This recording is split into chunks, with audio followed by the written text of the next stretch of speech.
Here he is. Here's Ken W. Good, everybody. What's happening, Ken? Not much. Can you hear me?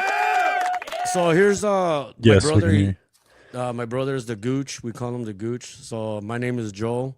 How you been? How's Good. how's Texas? Oh, you're in Texas, right?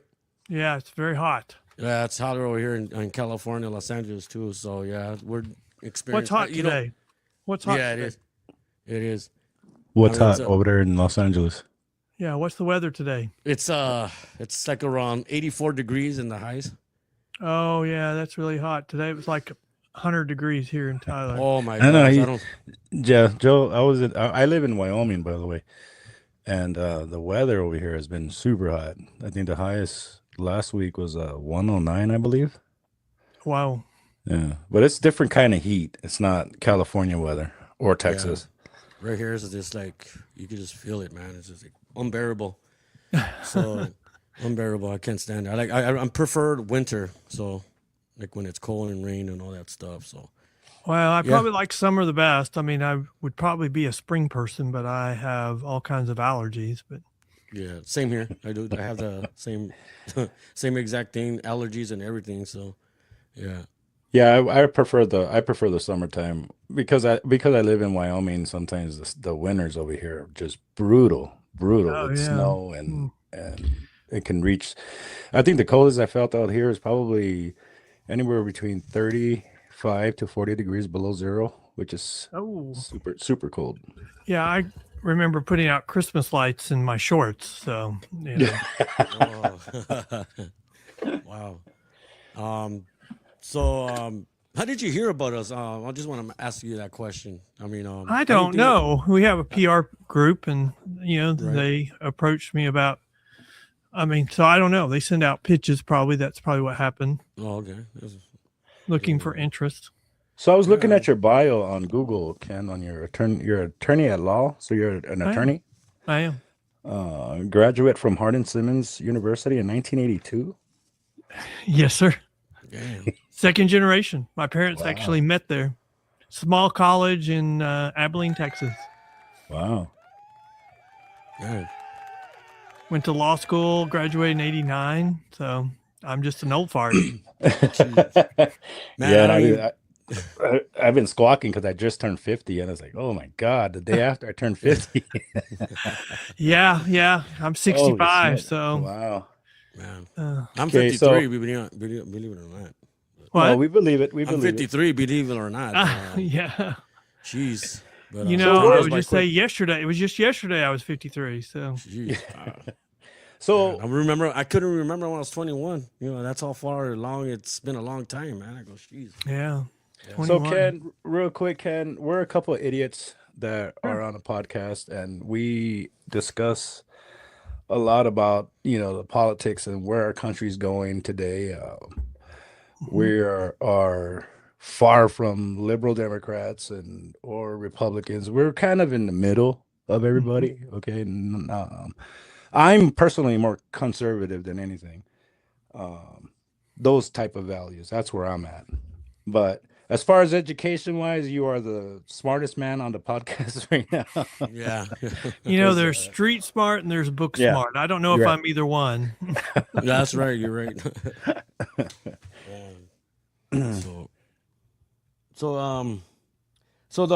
I want to know about that story. What's going on with Lee Gilly? Yeah, Lee is that Gilly. that's a tragic story. I mean, he killed his wife, right? When his wife was all pregnant and then, with a newborn.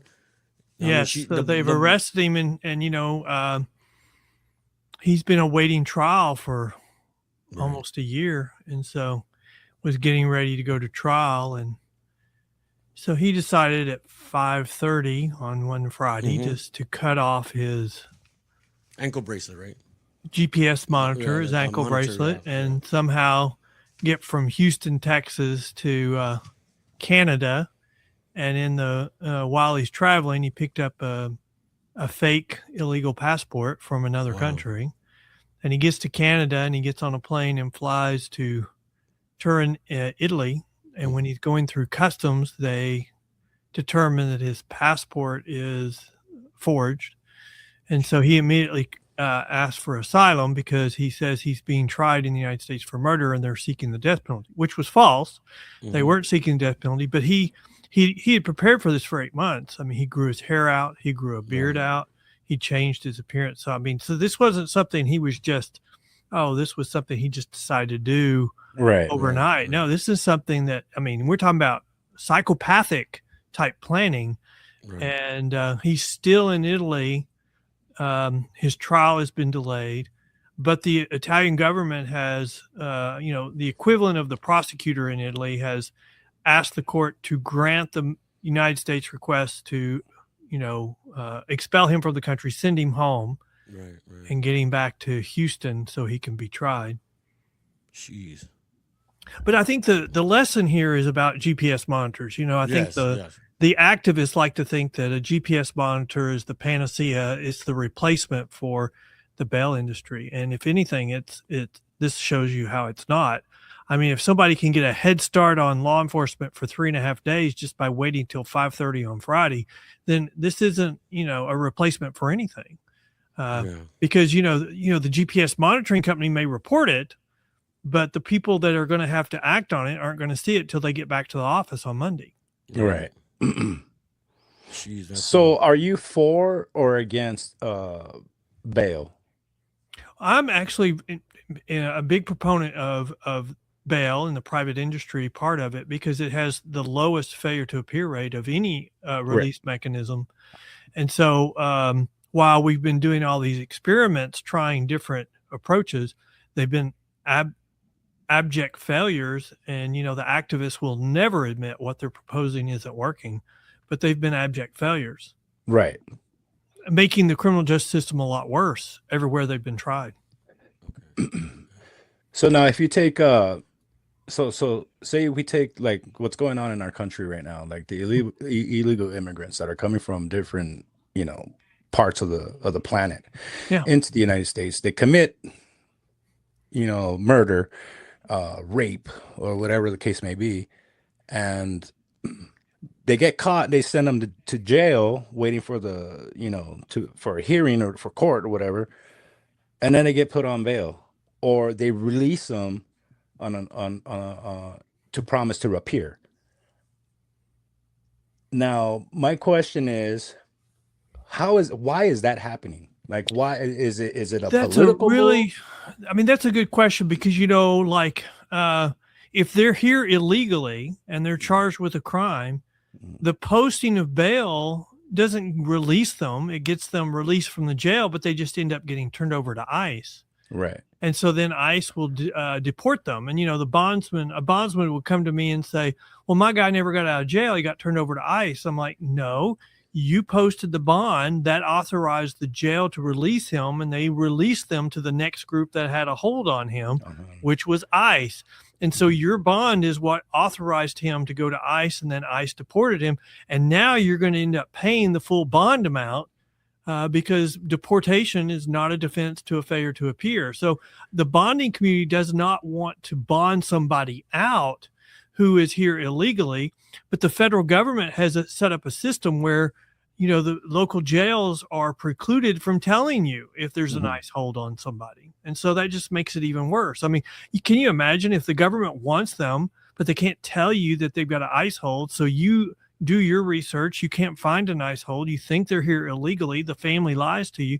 So you post a bond. The next thing you know, they're deported. And now you got a 10% premium, but you're going to pay 100% on the bond to the government because there's a failure to appear. Right. That's not the way the system was intended. But that's where we are. And, the activists kind of make that more difficult because they're like, well, everybody wants to come to court, so we shouldn't have bail. But they just kind of ignore the very point that you raised about people who are here illegally that commit crimes. Right. I mean, I look at what the governor of Minnesota did. There was a guy that was in jail for, Tim Walz, who was in jail served all of his time for raping children, right? Yeah, children. Oh, yeah. And he gets out of jail for serving his time, and the federal government says, well, we don't want you in the United States. We're going to deport you. So Tim Walz grants him a full pardon. Yes. to try to prevent the government from deporting him. Yeah. And I mean, you can't even, I mean, I never heard Tim Walz actually defend what he was saying other than I hate Trump. I hate Trump. I mean, Right. Okay, so you hate Trump. You want your citizens to be around child rapists because you hate Trump? And to me, it seemed, and I want to take a dip into this just a little bit. I know the conversation is not about child abuse or sexual abuse on children. I know it's not about that, but we see it a lot with those type of criminals that get off easy. They get lighter sentence when they have, child porn. I don't know why the system's like that. And then we have political people like Tim Walz, Democrats or far left, whoever you want to call them. Soft on crime. Right. They're soft on crime, very soft on crime. And we see it a lot in California, which is probably, I've been in Wyoming for the last 20 years now. And I love Los Angeles, California, where I was raised. But the system, the way it is now, is just total trash. Yeah. I did a podcast with a DA from California, and he said all misdemeanors across the state of California use a simple release, which is just your promise. And so if you fail to appear on a misdemeanor in California, they really can't make you come back because they can't go across county lines to extradite. But what he also said is they have the Speedy Trial Act on top of that. Yeah. So on misdemeanors, if you miss court and you just don't come back, the Speedy Trial Act is ticking. And so if you can just avoid getting arrested, they have to dismiss your criminal case. Isn't that crazy? And so, he said there's like an 80% failure to appear on misdemeanors in California. Now, that's a system that's absolutely broken. And the chickens have learned how to run the chicken house. So you got a charge, skip. Yeah. Hide for 6 months. Then your case is going to be dismissed, whatever the time period is. Yeah. And it's basically all the most like California, like I said, I love California and I love being there and raised there. But it's just a system. It's just so corrupt and it's just so laxed on criminals. It's just ridiculous. Well, I'm getting worried that, after we've heard all the fraud out of Minnesota, I'm getting worried that California is probably the most, is the worst state, most corrupt state in the country. You got to pay to play to almost do anything. You remember when Elon Musk was wanting to increase their launches from their base in California? Yeah. And someone that, in some coastal governing board said, we're not going to pass that just because of your political beliefs. Yeah. And so he ended up having to sue them, and they issued an apology as a result of that lawsuit.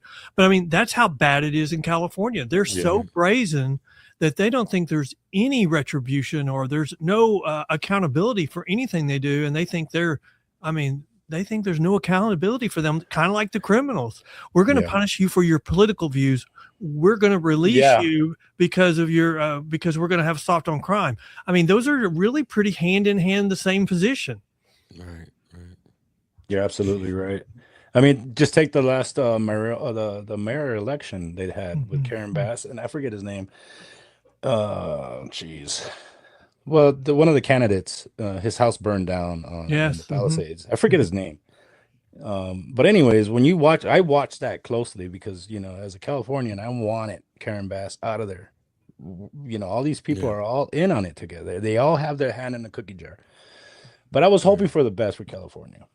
Really. Well, and look at the 1 and 2 candidates go on to the general election. And the guy you were mentioning was in second place, and then when they counted up some more votes, he suddenly was in third. Yeah. And now the person that's second's not even campaigning. So you want to, it's kind of hard to say it wasn't a put up deal. I would say it sure makes it seem like it was a put up deal from the very beginning. So she runs to the left of Karen Bass. She gets to be in the runoff. And so now the more moderate person is the activist, really. Right. And so if you're going to elect the other one, and she's not even campaigning. So it just seems like that was a manipulated result. And I think it would be hard to say it wasn't. Yeah, exactly. Spencer Pratt is his name. Yes. Well, I mean, especially go back to L.A. You know, the guy who was the DA ran for re-election last November, and he was a soft on crime DA. Oh, what's his name? Gascon? Yeah, Gascon. Yeah. He ended up getting 20-something% of the vote in the general election because he was so soft on crime. And, you know, the lesson from this to me is, and, you know, Karen Bass ought to listen to it. The activists will get you to stick your neck so far out for them, you'll get your neck chopped off. Yeah. And I think that's a good example of what happened with Gascon. And I'm surprised that it didn't happen with Karen Bass, but if it didn't, she's just going to double down and stick her neck out even further based on the recommendation of the activists. I mean, look at what happened in Maine with the Democrat candidate there. I mean, you know, they got him to stick his neck out, and he started, you know, sticking his neck out so bad he's got this tattoo that's a Nazi symbol, and starts having all these things in his history. But he was going to be a loyal activist follower. And the problem is they didn't vet him so well. And so we're starting to see these socialist Democrats come out as candidates in primaries of Democratic strongholds. So the activists are pushing their party further and further to the left. And if you don't follow with them, you will be punished. Yep. And I think that's really showing itself on these soft on crime. These politicians know what the activists are pushing them to do is not good for the country. It's not good for public safety, but they can't say that or the activists will run them out of the party. Yep. And what are the name of these activists? Well, I mean, I think it depends on where you are. I mean, you know, look at the groups, who their supporters are. You know, are we talking about organizations group, like Soros funds a bunch of groups. Antifa is like the brown shirts of the Democrat Party. That's the enforcers for the activists. You know, they're the ones that are going to threaten you and threaten your family if you don't do what they're the ones that come in if you were to dare to stand up and say these policies do not work and soft on crime jeopardize public safety. Those would be the ones that would be making threats to you. Right. Like we see that retaliation, right? Yeah. And run you out of politics. I mean, we've got candidates who have been in politics for 10 or 20 years who are dropping out of primaries against these socialist candidates because they're getting attacked, by the equivalent of brown shirts. And so that's where we are. The activists are pushing the party so far to the left. You know, I remember a time where my grandfather was considered a yellow dog Democrat, which, you know, that means that you would have voted for a yellow dog Democrat if it was run as a Democrat.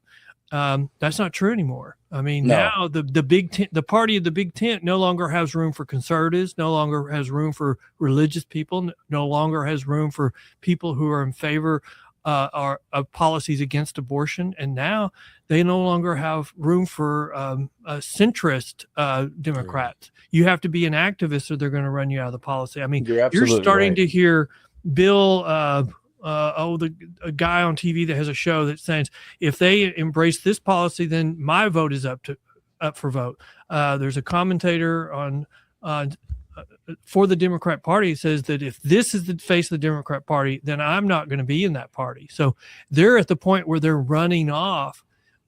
It's a small tent party now, and you know, in the history of the Democrat Party, there's been times where it was a regional party because it didn't have policies that the most of the public would support. That's where we're getting to.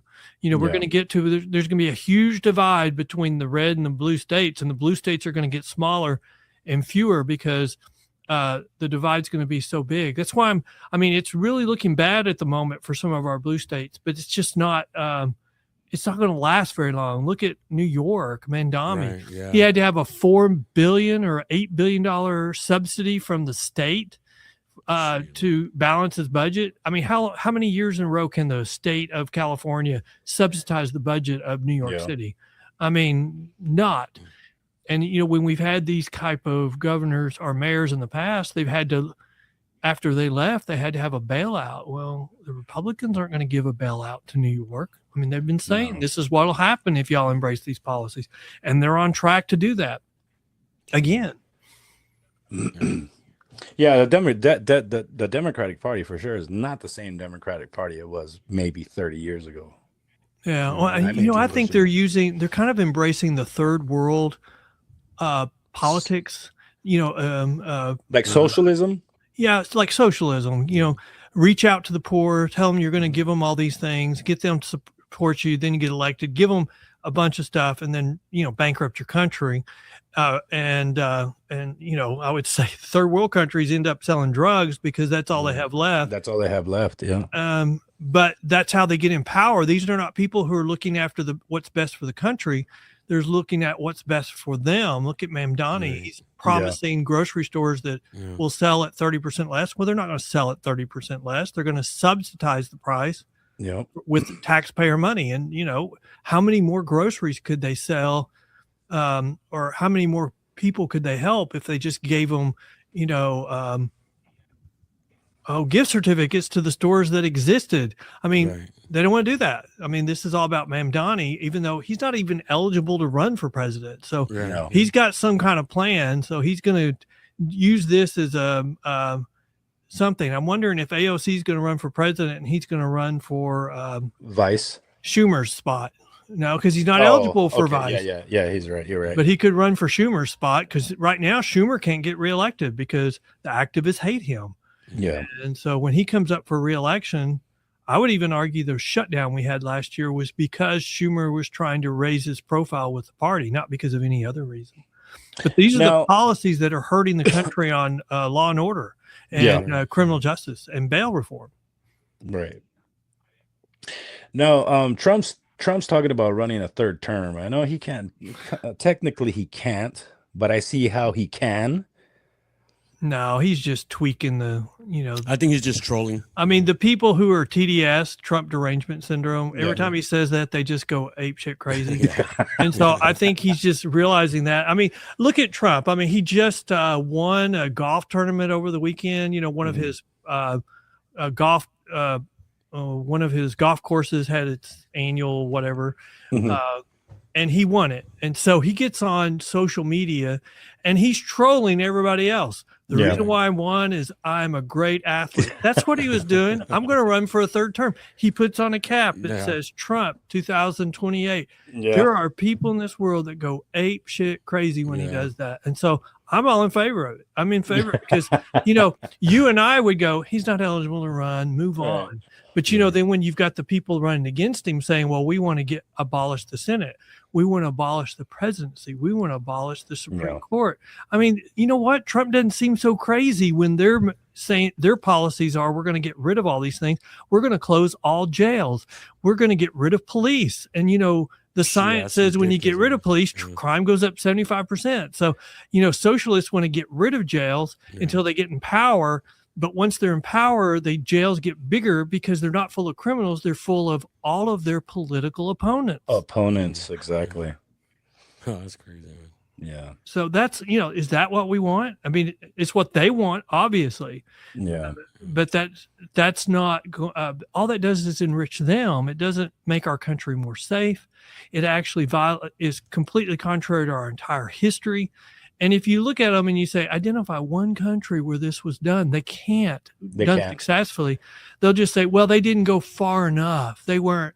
I mean, no, you're crazy. You're living in a bubble. Yeah. I mean, if you get rid of police, you're going to be subject to people telling you what to do, or you're going to be harmed, and there'll be nobody to protect you. I mean, the whole concept of police and the criminal justice system is to protect the criminals from the gangs, from the posse. And if you get rid of them, well, then you're just going to be subject to the mob. And, in socialist countries, the mob is usually the ones that are in control, and it's the poor.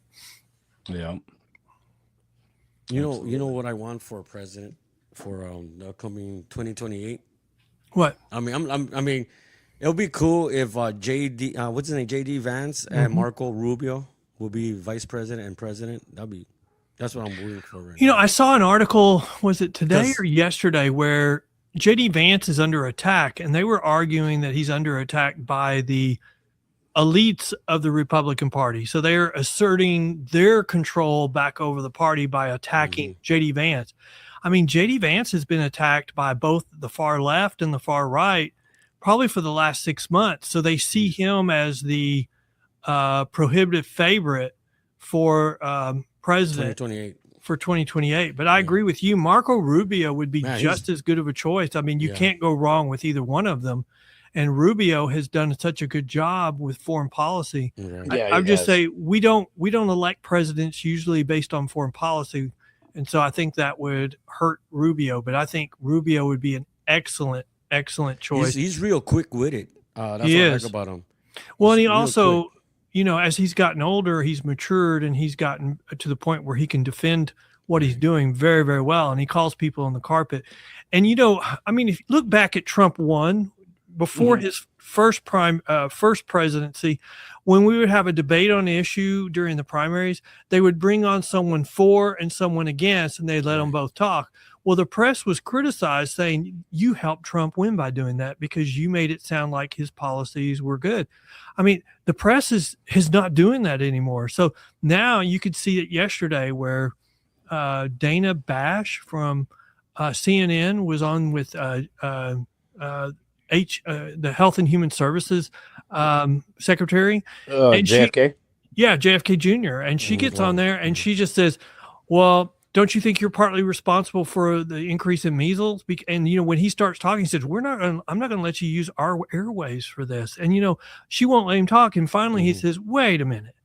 Measles have increased everywhere in the world because of COVID.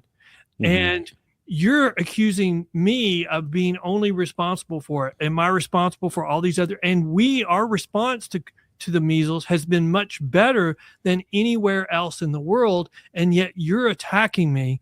And I'm like, well, that's really where we are. I mean, the mainstream media brings in a candidate they don't like and they just attack them. If they don't like the policy, they attack it. We no longer have one side for and one side against, and then the public can decide which they want to believe. Now we're going to tell you which one to believe, and we're going to attack anything against that. And that's where we are on a lot of these policies, including criminal justice, soft on crime policies. Do you agree that politicians are afraid to arrest other politicians? Do I agree? I would say historically, yes, but not anymore. Not anymore. I mean, if the Democrats were to get in control in 2028, I mean, we've got people in their party already saying we're going to have retribution against the whole Republican establishment that ran the country. So I don't think the activists have any problem with arresting. And I would say for the 4 years Trump was out of office, the whole purpose of what they were doing was to try to make him seem untenable to the public for a second term. And so they weren't worried. They weren't scared of arresting him. If you look at the FBI raid of Mar-a-Lago, the FBI was saying, don't do it. And it was overruled by the attorney general himself. And he even gave them approval for lethal force during the raid. So they were hoping for some type of reaction from Trump. And I mean, you can go anywhere bad with all that. And so I would say that what you're saying has historically been true, but I think Biden, when he turned over control of the White House to the activists, they could have cared less about arresting former politicians. In fact, they did that with Trump multiple times. I mean, Trump has the picture of him from his mugshot hanging in the White House. Yeah. And, they're talking about putting his picture on a $250 bill. The picture he wants them to use is his mugshot. I mean, he's the best PR guy I have ever seen. And, I mean, it's crazy.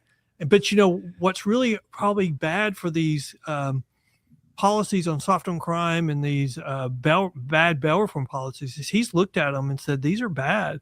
Well, people with TDS suddenly say, well, we got to double down on these bad policies because we hate Trump. Right. And that's all it is. That's all it is hatred for Trump. That's all it is.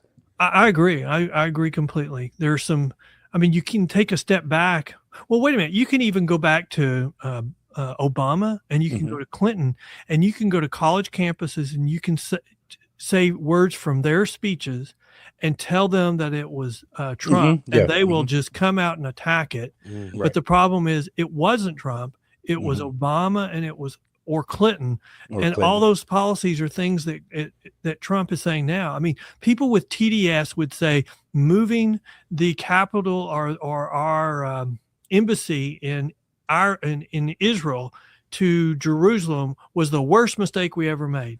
What they fail to realize, because they just hate Trump, is every presidential candidate and president for the last probably 8 cycles have all promised to have our embassy moved to Jerusalem, and they just never did it. So they said they would, but then they didn't. Trump actually said it, and then he did it, and suddenly it's a really, really bad thing. Yeah, it's just a division of the hatred that they have for Trump. I read something one time that said, for a democracy to work, you have to have the consent of the losers to govern. And I think that's really true. And the problem we're having is the activists no longer are consenting to be governed when they lose, especially with the activists on the left. I think the Republican Party still consents to be governed. If, the president wants a cabinet that seems to be extreme left, the Republicans usually still give it to them. That's not true with this election cycle, not with Trump 2.0. The activists are just come unglued. Yeah, they do. And from my point, I see it from the criminal justice bail reform. They'll never admit what they're proposing is not working. They'll never agree that it's a failure. And so they'll write articles that's just pseudoscience saying, oh, it's working. Or they'll say, well, it's not the reason crime is increasing. It must be some other reason. No, this is the only thing we did. But they won't admit it. And so it's kind of hard. People ask me, what's the compromise with these people? It's kind of hard to find a compromise when they will never admit what they're doing is not working. Right. Yeah. Now, do you think that like murder suspects should be bailed out? Probably not. In majority of Texas, they would not be eligible for bail. Okay. We just amended our Constitution to make it clear that the judge has the discretion to hold them in jail. But, the majority of the state, if you're charged with capital murder, you would stay in jail until trial. Right. But the problem is during COVID, Houston, which is one of the largest counties in the country, which is Harris County, started releasing people charged with murder, capital murder, on personal bonds, just simple released on their own promise that they'll come back. And then they would get out and kill somebody else. And so I started arguing that in Houston, you get one free murder, like a dog. You get one free bite before you're going to be declared dangerous. Well, you get one free murder before you're going to be held. And, the activists, the people who really have socialist policies as their goal, they argue, well, if we would provide these people with housing and food, they wouldn't commit these crimes. And that's just hogwash. That's the socialist agenda. Right. I mean, that's what their whole argument is. If we just provided these people with housing and food, then they wouldn't commit crimes. I mean, that's just hogwash. I mean, how do you address organized crime, gangs, and career criminals in that situation? You can't. What do? You ignore them. And so you just ignore those issues and say, don't listen to Ken. He's a racist because he's saying we can't address this with housing and food. And I'm like, no, you can't address that because that's a socialist agenda and socialism doesn't work. And all you're proposing is socialist remedies that are failures, and you won't admit that they're socialist, and you won't admit that they're failures. Yeah. Right. They're trying to twist it around, huh? Like they're just trying to twist it. Well, yeah, and they want to keep presenting it as new. I mean, this is a new experiment, and then they'll have. I'm going to get in trouble for saying this. They'll have places like Right on Crime, which is considered a conservative think tank, and it is on most things, but not crime. And then they'll propose, we're proposing it, so it's the conservative solution. I mean, they were behind Prop 47 in New York, which is an absolute failure, and it's what decriminalized theft under $950. They were in favor of the reforms in New York that have now been rolled back 3 times, and it's still the number one issue in the governor's race. And so they're wrong much more than they're right, but they keep presenting themselves as the experts. So are you currently fighting this in court? Like still? Well, I mean, fighting it in court. I mean, we present our arguments on why things don't work. So I like to think we're a resource for legislators. But like in Texas has gone the opposite way of some of our urban areas. We've strengthened the criminal justice system instead of made it weaker. We've limited the use of these simple release mechanisms, which are just a promise to come back and nothing else. When you release somebody on a simple release and it has a 50 to 80% failure to appear rate versus releasing somebody on a private surety bond that has a less than a 10% failure to appear rate, you can see very quickly one creates backlogs and puts pressure on the criminal justice system to prevent collapse, which is dismiss cases. And if you dismiss cases, criminals see that as a reward, and they see that as a green light to commit more crime. Now, when you're dealing with judges, do you come across some that are far left and some judges that are far right and some are in the middle and some are non-biased? Do you come across judges like that? Sure. And especially in our urban areas. I mean, it's these bail reform pushes have pushed our judiciary to the left in some areas. There was a advertising campaign before the last election in November in Houston, in Harris County. And they were telling sob stories of, public safety fiascos. Right. And at the end, they just said, vote Republican for judges. I mean, that's all they said, vote Republican for judges. Right. Every contested judge in the November election in Harris County that had a Republican opponent lost, even if it was a family court judge, a civil court judge, a JP judge. Really? All of the Republicans won. Almost every one of them. I think there were a few. And so that type of campaign was very, very effective. And I think you're going to see more of that because, but you're going to see more of that because these policies do not work and they won't admit it.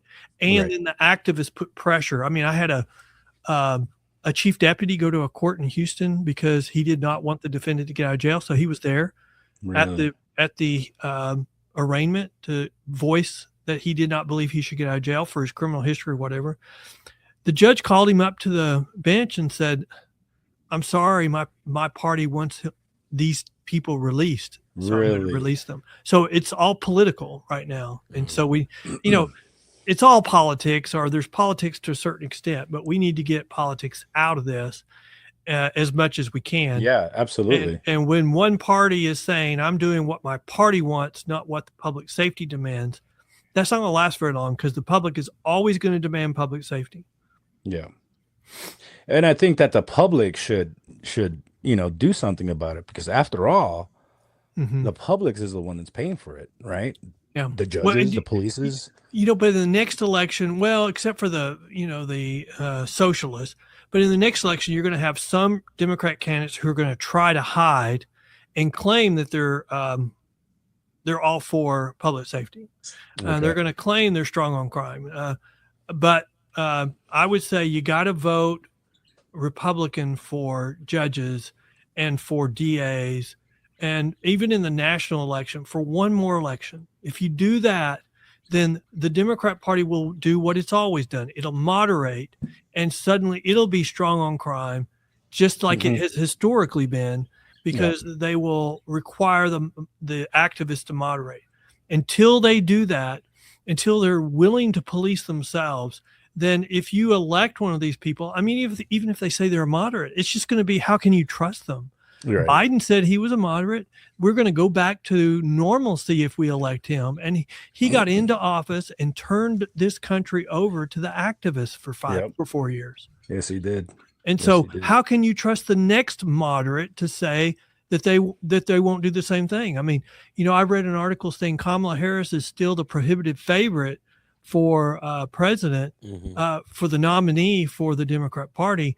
And it's because she's the Obama selection, even though they said, he says he's not, he hasn't picked one, but they made the argument but she's really the moderate for the party.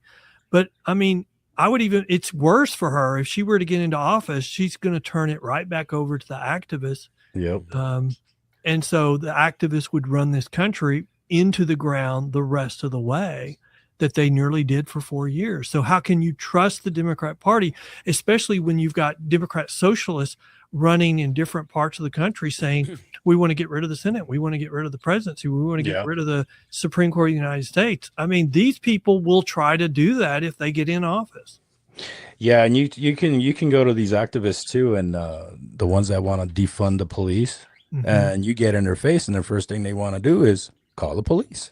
Yeah. Oh yeah. Yeah, but you see it happen all the time. But that's the problem when you get to the activists, because when you get to the activist positions, it's public safety for them, but not for us. Yeah. I mean, they come to those forums with their own little private security, but they want to get rid of the police for everybody else. So they're going to be safe or safer than us, but they don't care. I mean, they don't care about us. Look at Mamdani. He's trying to run out of New York City all the rest of the people that were paying taxes right now. And so you could argue how stupid he is, but I would argue he's running out any person who would vote against him at the next election. Yeah. New York's gonna turn out like another Michigan.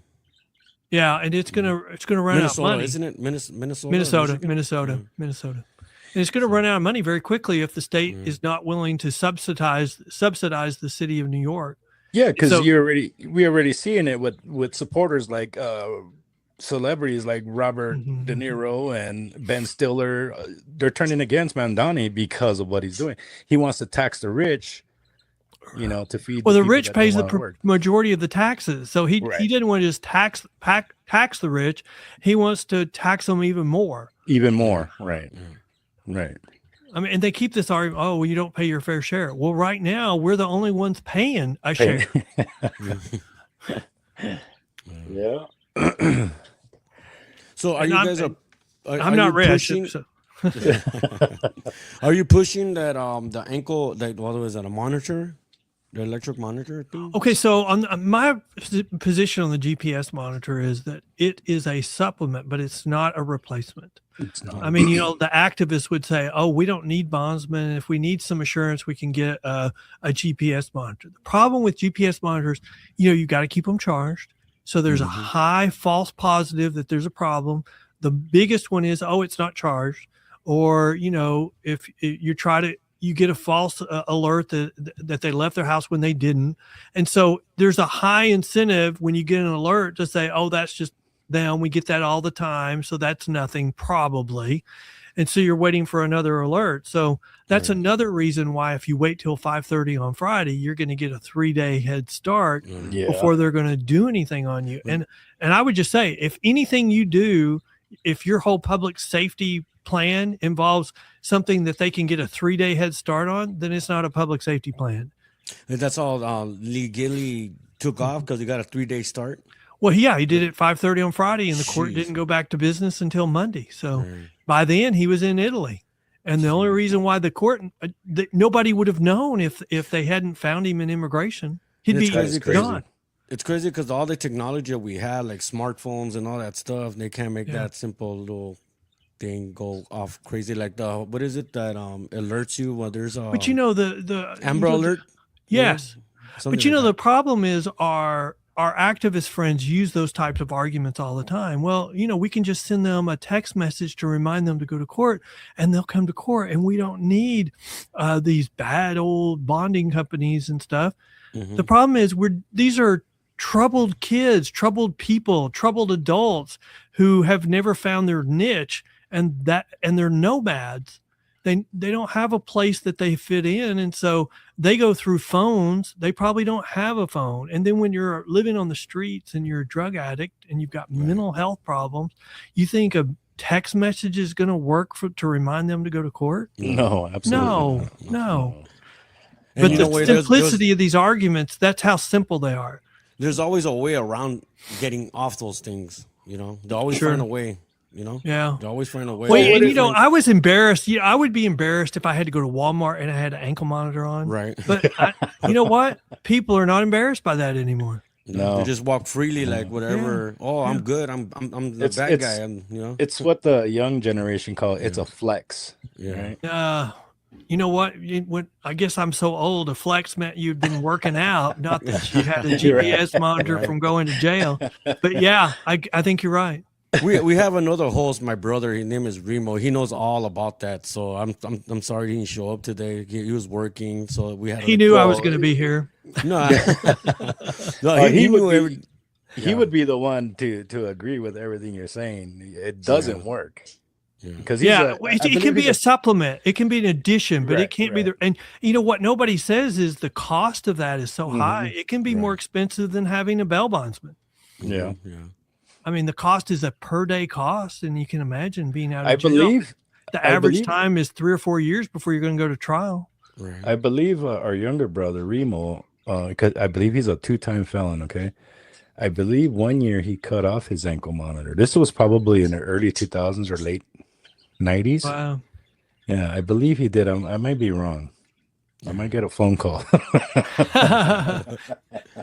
No, I'm sure he did it. I heard that story. I believe it. And you know, It happens. damn, yeah. I Yeah, mean, because there's always a shame way on him. around something getting just to get rid of it or escape from it, and you know things like that. Well, but you know, here's the reality. So, okay, the court orders a GPS monitor. Right. You fail to show up. Okay, so Monday morning, Yeah. whoever's monitoring does a report to the court, and the court issues a warrant. Well, where does that warrant go? I mean, it doesn't go to a police officer who's looking for you. No. It goes down the hall in our urban areas and joins the tens of thousands of other warrants waiting to be served, Yeah. which usually means you have to commit another crime before you're going to come back into the system. And compare that to our private industry. If they see you're doing something wrong, they can report that to the court and ask for a warrant. And then if the court issues a warrant, it goes back to the bonding company. They, like in Texas, they can't serve it, but they can locate you and call police to serve the warrant, or they can hire recovery agents to go and serve the warrant. But see the difference. One is someone is specifically looking for the person. The other one has a warrant that's just waiting to be served, like the Right. tens of thousands of other warrants that have already been issued waiting to be served. So what's the solution to this then? What's the do we even bother having them I out think on this, mon- you know what the solution is? We know what works. We know how to fight crime. We know how to reduce crime. We know how to have public safety. And, you know, I think the FBI director said it best. We've got to let good cops do what good cops do, and we've got to support them. And we know how to get people to go to court. It's relying upon the private bail industry even more, and not using or limiting the use of these simple release mechanisms, which is just a pinky promise. Oh, I promise Right, I'll right, come right. back. Right. Yeah. And limit those as much as we can under the Constitution. And you know what? Crime will go down. And Yeah. activists know that, and that's why they can't admit what they're doing is wrong and not working. And that's why they have to issue all these pseudo studies saying, oh, it's not bail reform, it's not criminal justice reform, it's something else. No, it's you yahoos. Yeah. The thing I want to ask Softies. too is that does the judge chooses to give them the GPS monitors or It's is usually okay. does So the criminal request it? Because there's some that they want to request that because they don't want to go to jail or prison and all that stuff.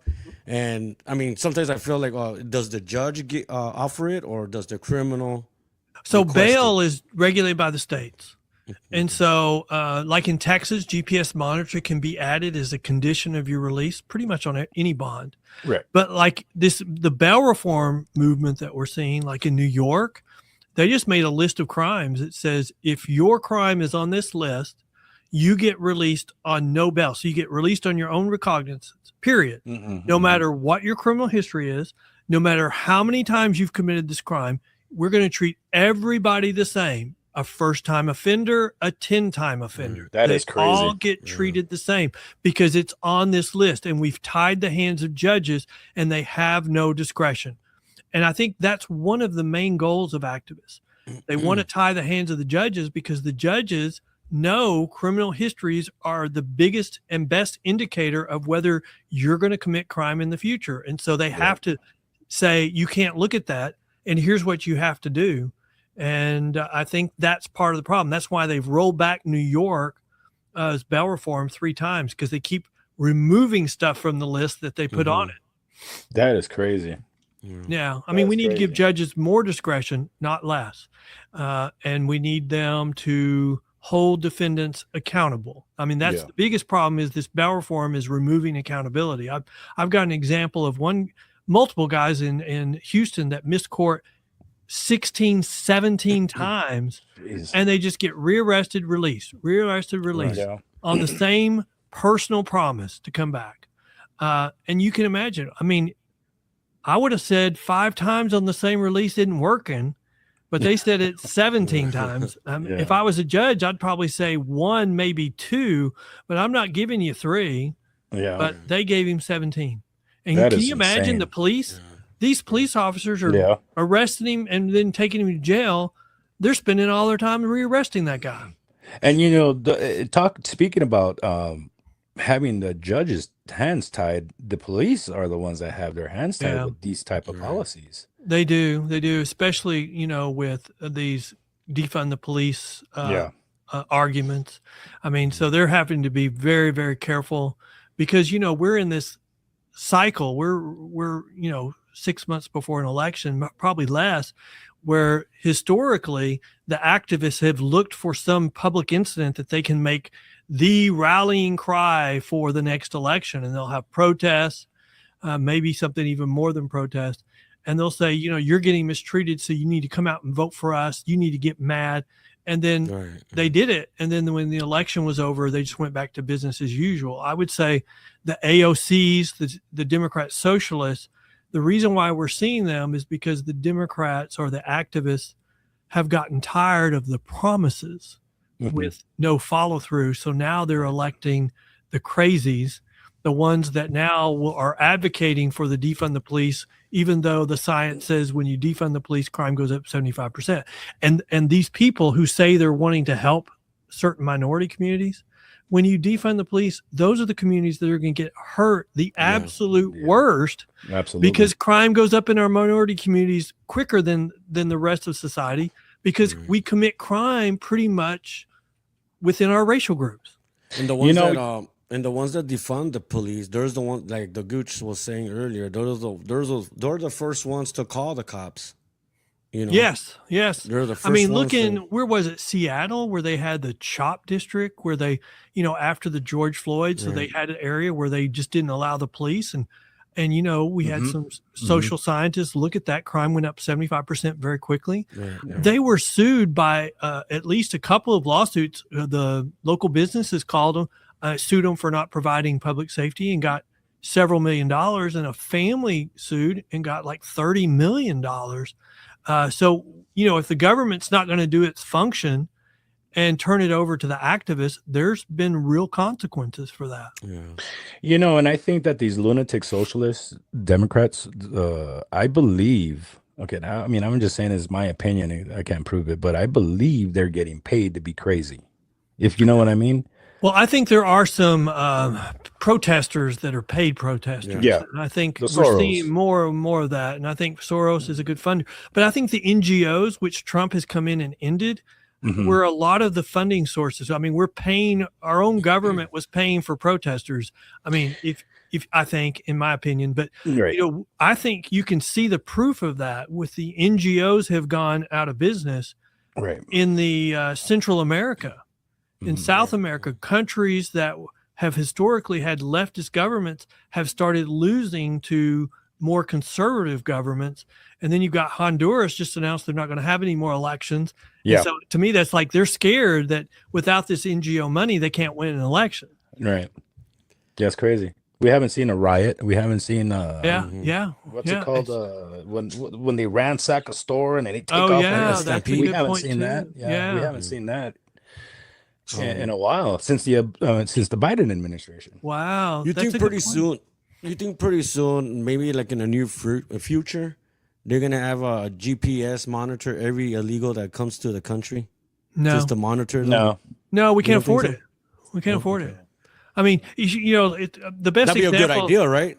Well, if we could afford it, but no, I don't think. I mean, and also since there's a lot of false reports of Right. problems, we'd be chasing our tail all the time. Yeah. There's a good example of that in the criminal justice world, where the reason why I have so much hope on these soft on crime policies won't work is Right. because they want to just release everybody, and they don't want to have prisons, and they don't want to have jails. Well, the public demands public safety, but when you go too far to the opposite direction and you hold everybody in jail, well, the public's not going to pay for that. So you got to find a middle ground, and the middle ground's really relying upon the private industry, but it's a strong accountability. So you give them a shot, and if they don't do it, then they're going to have consequences. Like all the taxes that we're paying, must well make something like that, right? I mean, like, see, this entered my head. Like, it's like, when you go to the ocean and fishes, you get a fish and you mark a shark and all that stuff, and you mark a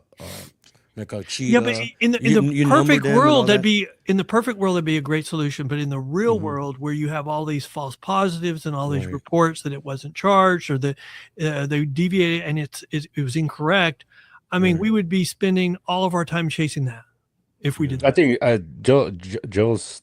I think he's talking about Auschwitz. Well, one of the things that Trump came in and changed, and is a big court case right now with the immigration policy, is, Biden was encouraging states to put people in hotels. And there was a reason for that, because if they were held by the government, they had to have a hearing within 30 days. But if they were out and not being held by the government, then their hearing could be put off 2 or 3 or 4 years. Yeah. And so Biden was advocating for policies that would get these people released and dispersed out into the country. And so Trump has turned that around, and he's been winning the cases on that, saying they should be held, and then that would require them to have a hearing within 30 days. It's funny you should bring that up, because I went to Aurora, Colorado a couple of weekends ago for a basketball tournament for my son. And we stayed. I'm not familiar with the area, so I just picked the hotel room so we can stay on for a couple of nights. And no kidding, the amount of Somalis that were in that hotel was mind blowing. Well, I blame California for when I go to Lowe's and everything is locked behind a cabinet now. Yeah. I mean, we go to Walgreens and everything you want is locked up. I blame that on California. Here in Wyoming, we haven't seen that yet. In the city I'm living in, we haven't seen that yet. Yeah, when we go to Walmart, everything's all locked up. Like, caged and everything. Yeah, and they have fewer employees because they require them to pay them. They require them to pay them a certain amount they can't afford, and so they have fewer employees, and everything's behind lock and key. Yeah, absolutely. A lot of smash and grab and all that stuff, so. Well, I don't blame the businesses. If the government's not going to provide public safety and not going to defend them for having their goods in their community, I mean, what choice they have? I mean, a lot of stores have closed in California because they can't survive $25,000 a day in shoppifting. Yeah, that's a perfect example. Was Oakland? What's it called? Oakland, city of Oakland, in California. Well, and what Mamdani's arguing is, these businesses should be willing to lose that money, and how dare they close their businesses? And I'm like, how dare the government not provide them with security so that they can have a business? I mean, you think that they wouldn't have a business in your community if they could make money? And if you're not going to provide that, if you're not going to make them with an environment where they can make a money, they're not going to survive. And with this younger generation, these socialists, what they don't realize, they hear the word free, but they don't realize that it really isn't free. Somebody has to pay for it, and it's the taxpayers. Well, and there's an argument that there's circle of all the different types of governments. And the argument is that a democracy usually ends when the public realizes they can vote themselves free stuff. Mm-hmm. And when they do that and they start voting themselves all this free stuff, then democracy is on the wane to end. And it usually, when a democracy ends, it goes into a dictatorship, which is kind of interesting when you see the Democrat socialists. That's really what they're wanting to do. They're wanting to switch from our government and to get rid of everything and then elect a dictator. And once that happens, then they'll never let go. Oh, yes. The No Kings protest. Sure. I mean, isn't that just an outgrowth of, TDS? I mean, just Trump. Is. We hate Trump. And I really don't know. I mean, is it really that they hate Trump, or is it really that he is a danger to them, and so they have to hate Trump? I think it's a danger because they have to hate Trump. Yeah, I think the media just made everybody hate Trump. That's what I think. You think about it, Trump is a very wealthy man, and so he's not subject to the politics. He can't be controlled by the interest groups. Mm-hmm. And so he's going to do what he thinks is right. Well, if you're an interest group or you're an activist, you hate that. Right. Because you can't control the result. Right. And I would argue that a lot of these attempts on his life are because he can't be controlled. That's crazy how we've seen that, man.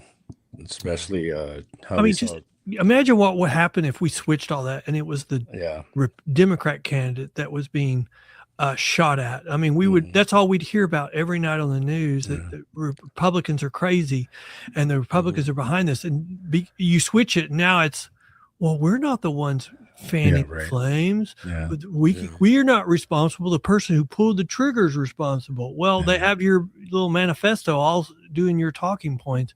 And that just, that's crazy to me.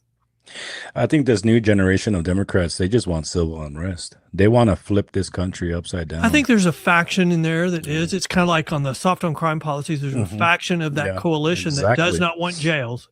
They do not want prisons. They don't think we should hold people responsible for crimes. But that's really the socialist agenda. Yep. They're spouting socialism and saying that is a reasonable criminal justice policy. No, there's no policy there for public safety. It's really a policy for public disorder, chaos. Yep. That makes much more sense. Just like gays for Palestine.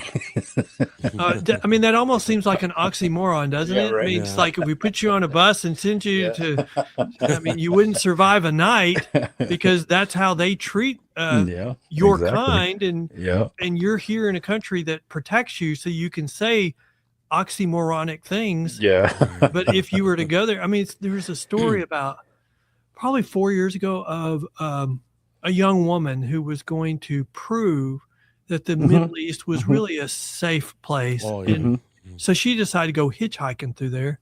And of course she disappeared. Yeah. And you see a number of this, there was one here recently, actually. She moved to Afghanistan, I believe, a white woman here from America. And she met some guy, Afghani here in the United States, and they moved to Afghanistan. He killed her. Yeah, because she was against ICE, right? Yeah, she was all against ICE, and she was all pro-Palestine, and he ended up killing her.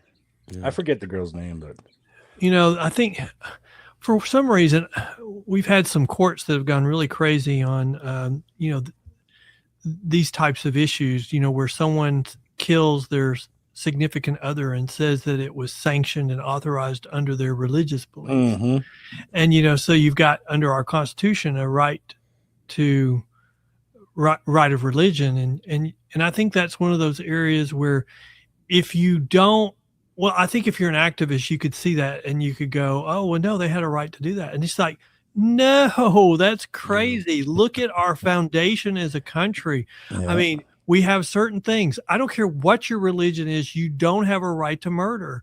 Yeah. And if you think that you do because of your religion, well, then you should be spending time in jail. Yeah, because that's not, that's contrary to our our beliefs in this country. Mm-hmm. You don't have a right to murder somebody because you're a good Baptist and you read the Bible to say that if somebody hurts your feelings, you can kill them. Same thing, with the Quran. The Quran doesn't give you a free license to murder somebody just because they're your spouse. Yeah. And if you think that does, then you should not be here, or you should be in jail. Yeah. Or marry a 9-year-old. Yeah. Well, yeah. Jeez. I mean, if you want to talk about crazy stuff, the activists, that's kind of, you can see they're going from there. If you want to say, what's the age of consent? Well, we need to lower the age of consent because people should be able to do that. I mean, look in Seattle, they're saying, well, if people want to overdose on drugs, they have that right. And we have to pay for it? No. Yeah. I mean, that's why I'm against these soft on crime policies for drugs, because we need them arrested for doing drugs, and we need the hammer of the criminal justice system to encourage them to go to rehab, because rehab is a 75% failure rate. So we got to keep giving them an incentive to go back. Mm-hmm. And if they refuse, then we as a public, as a society demanding public safety, we have the right to isolate them away from society so that we're all safe. And gosh dog it, that's called a prison. A prison. Yeah. What a show. Ken, you're educating us. Yeah. Well, I would say a lot of this is just common sense. I mean, probably 5 years ago, none of this would have been even crazy. But now with the activists setting the agenda, suddenly some of these things are considered crazy or taboo. And it's like, no, it's a return to what we know works. Yeah. It's definitely common sense. Yeah. And people don't have much of that. I mean, Did you guys it's see that? open. Do they not, or do they really? They do have common sense, but we have a lot of manipulation that's true. of stuff going on. I don't That's know. true. I don't know the answer to that. Yeah. I'm worried that we have a lot of manipulation of elections, and I want to set up safeguards to ensure that we don't. Right. But we have this debate. It's really a 2-year-old debate. Yes, we do. No, we don't. Yes, we do. Right. No, we don't. Yeah. I mean, that's what I would do in a fight when I was 4. You're right. I mean, we can't have a freaking debate anymore. Yeah. Well, I think that a lot of the corruption comes from, being paid. Like it was proven already with the Karen Bass, when they were trying to vote her in, the homeless people were coming forward saying, they were giving us $5 to vote for Karen Bass. I don't think that'll ever go away. Well, I mean, if they were pass the Save America Act, that would have a huge impact on it. And that's one of the reasons why you have the activists opposing that and opposing it viciously. Right. I mean, they've had one Democrat come out and say, well, if they pass the Save America Act, we won't win another election. Well, what? Yeah. I mean, is that a concession that we're manipulating elections? Because that tells me, like it. Yeah, because that tells me that it's okay for the illegal immigrants to vote when they have no form of ID being a citizen here in this country. Yeah. I mean, the fact that California won't turn over their voter rolls, and yet they say, oh, there's not any illegals voting. I'm like, you know what? I'm not going to believe you until I see your voter rolls. Yeah. And I have a feeling that when we see the voter rolls, it's going to be pretty shocking. We got a couple messages if you want to read them, Joe. Well, it's I don't know who that email is. me so we can stay in touch. Well, he wants to join us, but like in a few of his friends wants to join us. I don't know who that is. Yeah, just all right, are we gonna keep going, or you want to call it a show? I think that's it, right? Join your next stream with a few of my friends. Add me up on Discord. Yeah. Send me your email. Yeah, I told him to send me his email so that way the next time he wants to. It's probably some Democrat that wants to debate us. The last time I did a debate with an activist, they really couldn't respond to my arguments, so they just eventually just said, "Well, Ken, you're a racist." And I'm like, "Well, that just means you can't respond to the merits." Mm-hmm. So you're just sending a message to the to your supporters. Don't listen to Ken. Right. Yeah. It's identity politics. Don't listen to him. He's a racist. Yeah. Let's set that aside. Respond to the merits. I put a QR code there to join us live and see if it works, so they could aim their camera to the QR No, code. don't. Well, hey, I've never even seen that. Maybe that'll happen. Maybe wouldn't that be fun? Right. Maybe. Well, there's a QR code there. You said you shedded some light on these two morons here. No. Yeah. We learned a lot. We learned a lot today about everything. So yeah. I mean, I'm not really a politician guy, you know. I'm not into really politics. I'm not into politics and all that stuff, but I think I'm a little bit too old really for interesting, politics. But my wife is a very private person, and I would never try to put her through a political campaign. I mean, she would never survive it because she's so private.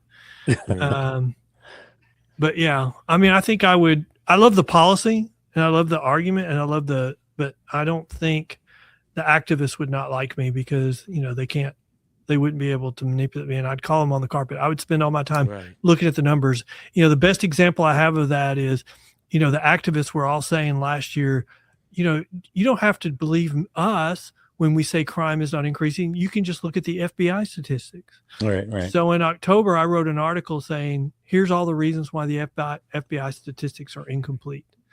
And 10 days later, they were suddenly updated and they were showing crime was going up. It wasn't because of anything I did. I just knew. Right. And so suddenly the activists were no longer able to talk about crime. They just started yelling, Trump is a fascist, Trump is Hitler, because they no longer could say, oh, look at the FBI statistics. They show crime is going down. No, they show crime was going up. Well, I think it's safe to say that we all know who the activists would vote for if there was a campaign between Trump and Hitler. It's safe to say. Yeah, I like the part there that they're trying to make it like he was claiming himself he was God. Yeah. All the activists. But that's where we are on politics. Nothing is an honest debate anymore. It's all about, what can we mislead about each other. Yeah. And I think that's probably on both sides, but it's specifically on the activist side. And they do that on Trump all the time for TDS. Yeah. He said, oh, there's good people. Even the Pinocchio side said that was a 3 Pinocchio lie for Biden to be saying that, but he was still saying that in his debate where he looked like a babbling idiot. Now, since you're an attorney, right? Yes, sir. The auto pen, can they rule all that out? Considering it was these documents, these pardons were signed by an auto pen. You know what? I don't think that's going to be successful if they do that. And I'll say for several reasons, but I will say the auto pen is usually used for ceremonial purposes. Right. It has been used to sign specific serious documents, but only because the president was out. He was out of position. So he was like on a foreign policy trip. Okay. And so there was a specific instance and they used it for that. It's unprecedented that the way Biden did it. But the problem is, let's say you and I started litigation today saying that Biden's pardon of Anthony Fauci was by the auto pen. He didn't know what he was doing. He didn't have anything. He didn't approve it. Well, tomorrow the activists would get a statement from Joe Biden saying that's a lie. I knew exactly what I was doing and I approved it. Well, then how does that go anywhere? Right. And so anytime you were to start litigation on the auto pen, Biden would come out and say, no, I knew exactly what I was doing and I approved that. And so then your litigation would be over, whether he did or not. That's because he has no choice. Right. I mean, look at his son, Biden. I mean, his Hunter? son, Bo Biden. No. Oh, okay. No, is it Hunter? I think it's Hunter because Bo might be passed away. Passed away. Hunter just came out with, he was in a deposition saying, I don't have any money. I have nothing but some pictures I painted. Right. And now I think that somebody was trying to collect on a judgment. So the deposition's purpose was solely to talk about his assets. But, if you listen to him, he has no assets whatsoever. And how long have they been out of the White House? 3 years? 3 years, close to. I mean, I think that thing you were talking about, the deposition you were talking about, is because he needed to pay child support. Hunter Biden. oh needed no, to pay no, child his attorneys that represented him in litigation support. during the Biden presidency were suing him for not paying their bills. Okay. Yeah. That the house in Malibu or something? Yeah. Maybe. I don't know. I mean, you know, I don't want to have any. I don't want to be in any circle with that young man. Where, I mean, his life experiences are way surpassed mine, and I am 65 years old, and I'm okay with dying without those experiences. Yeah, right. Imagine that, Gavin Newsom and Hunter Biden for 2028. Oh yeah, because he said he would run with Hunter. Yeah. With Gavin Newsom. Gavin Newsom as vice president. But you know, Gavin Newsom would be a very good lieutenant or a pawn of the activists. He'd do whatever they told him. Yeah, absolutely. Now Hunter is kind of a loose cannon. He's always been a loose cannon. Yeah. So I mean, the activists would never support him because that's not what they want. Right. But Kamala would be a pawn. She would be a good soldier. Yep. But the problem is when you get AOC is a loose cannon. So the activists, I mean, the elites would not support her, but the activists would. You know, the coalition in the Democrat Party historically, since Obama, has been Wall Street pays for the election, and they focus on social issues. But the AOCs, the social democrat candidates, they're not going to be satisfied with that. And so that coalition is blown up. And so if it's Kamala, they're trying to get that coalition over the finish line one more time. If these people elect Kamala, this country is doomed. Well, some people say if she's the candidate, that'll make it easier for the Republicans To win. I don't know if there'll be any easy election for the Republicans if you've got the ability to manipulate the results. Yeah, that's true. Do you see what's his name, Barron Trump as president in the future? You know, I don't know. He's young, and so he's got a whole bunch of stuff in front of him. He's still in college, and so let's get him out in business for 10 years, and then see. I mean, it seems like he has a good head on his shoulders. He was given credit for a lot of the social media outreach that Trump did, and I do think that was one of the key factors in Trump winning his second term. But I think the major reason why Trump won was criminal justice policy or lack thereof on the activist side, and also immigration policy. I think those were two things that pushed Trump over to 2.0. And I don't think that the Democrats have really come to a recognition of that, because they still are not. They're still for open borders, and they're still for decriminalization. They're still for soft on crime. And as long as that's their policy, then it's going to be difficult for them to win a national election, hopefully. That's interesting. That's crazy. We'll see. Yeah. We'll see in a few months. It's August 1st, September, October, November. The midterm elections is, 3 months away. I mean, we're talking 3 months and a week away from the election. Would you ever be president, Ken? Me? Ken for president? I will tell you this, both of my daughters, when they were growing up, I have two girls, and one just got married and the other is a senior in college. But when they were little, and they're 6 years apart, but when they were both at a certain age, both of them came to me and said, Dad, you should be president one day. Yeah. And it really scared the crap out of me, because, as a father,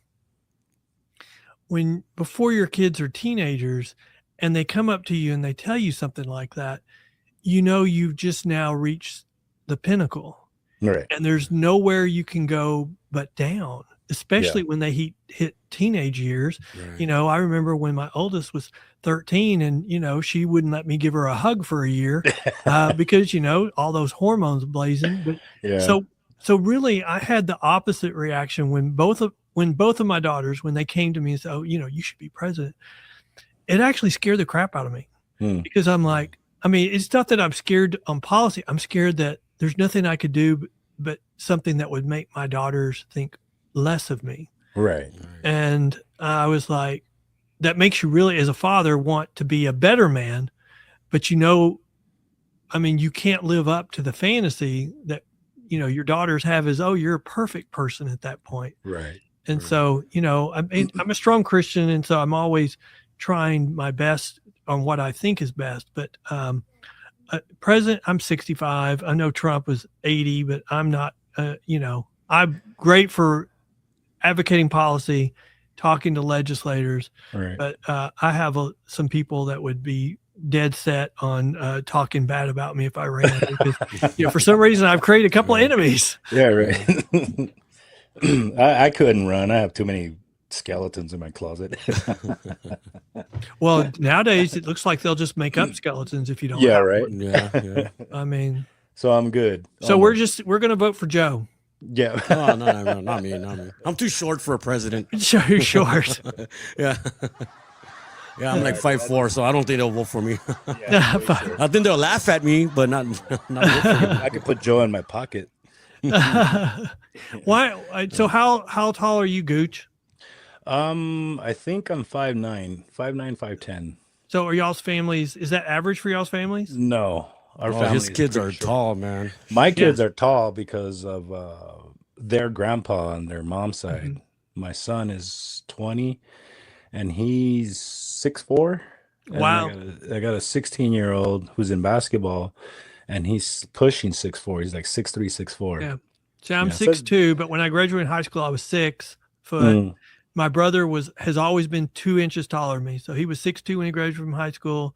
Then I grew 2 inches, and then damn it, he grew 2 inches. So he's 6'4" and I'm 6'2". Yeah, and I hear we shrink as we get older. Yeah. I think Stop 50. it! Stop it! Yeah. I think at 50, right? So I'm short. I'm getting shorter and shorter Sure. and shorter. Well, and I like to hang upside down on an inversion table Oh, to okay. stretch out my spine, so that Yeah. if I am shrinking, that'll reverse that a little bit. Yeah, I got to get me one of those. Yeah, my kids look down on me all the time. Look down, literally. Literally. How does it feel looking up at the Gooch? Yeah, my neck hurts. Yeah, that's hilarious. All right. I think we're it, Joe. All right, Ken. That's it. It was nice meeting you, Ken. Yeah, nice meeting you, man. Yeah, it was nice talking to you and all that, man.